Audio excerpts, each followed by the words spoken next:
இந்திய பள்ளி ஆசிரியர் கூட்டமைப்பினுடைய மாநில பொதுக்குழு உறுப்பினர் சு பிரகாசம்.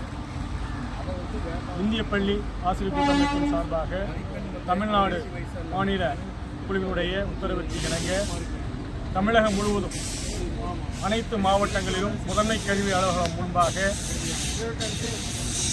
பெருந்தரல் ஆர்ப்பாட்டமானது தற்போது நடைபெற்றுக் கொண்டிருக்கிறது. அந்த ஆர்ப்பாட்டத்தின் வாயிலாக 5 கோரிக்கைகளை மாநிலத்தின் சார்பாக வலியுறுத்துகிறோம். அதில் முதல் கோரிக்கையாக கட்டாய கல்வி உரிமை சட்டத்திலே திருத்தங்கள் கொண்டு வந்து தகுதித் தேர்வு பணியில் உள்ள ஆசிரியர்களுக்கு உண்டான தகுதித் தேர்வை ரத்து செய்ய வேண்டும். தற்பொழுது டெல்லியிலே நடைபெற்றுக் கொண்டிருக்கின்ற நீட் தேர்விற்கு முறைகேடை நீக்கிட வேண்டும் என்று மாணவர்கள் போராட்டம் நடத்தி கொண்டிருக்கின்றார்கள்.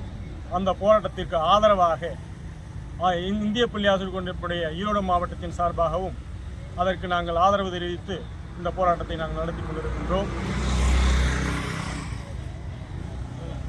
தற்பொழுது நடைபெற்ற தகுதித் தேர்விலே பணியில் உள்ள ஆசிரியர்கள் தகுதித் தேர்வை எழுதியிருக்கிறார்கள்.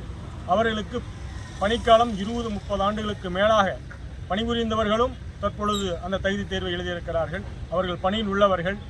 அவர்களுக்கு உண்டான சிறப்பு சலுகையாக அவருடைய பணிக்காலத்தை கணக்கில் கொள்ள வேண்டும். அவர்கள் பெற்றிருக்கின்ற உயர்கல்வி தகுதியை கணக்கில் எடுத்துக்கொண்டு அவர்களுக்கு உண்டான தேர்ச்சி மதிப்பெண்களை வழங்கிட வேண்டும் என்று இந்த நேரத்தில் நாங்கள் கேட்டுக்கொள்கிறோம். மாணவர்களின் மருத்துவ கனவை பாழாக்கும் நீட் தேர்வை உடனடியாக ரத்து செய். கண்டிக்கின்றோம். டெல்லி மாணவர் தாக்குதலை வன்முறையான தாக்குதலை குண்டாந்தடி தாக்குதலை பூட்ஸ் கால் தாக்குதலை வன்மையாக கண்டிக்கின்றோம். பதவி விலகு. ஒன்றிய கல்வி அமைச்சரே உடனடியாக பதவி விலகு. ஒன்றிய கல்வி அமைச்சரே உடனடியாக பதவி விலகு.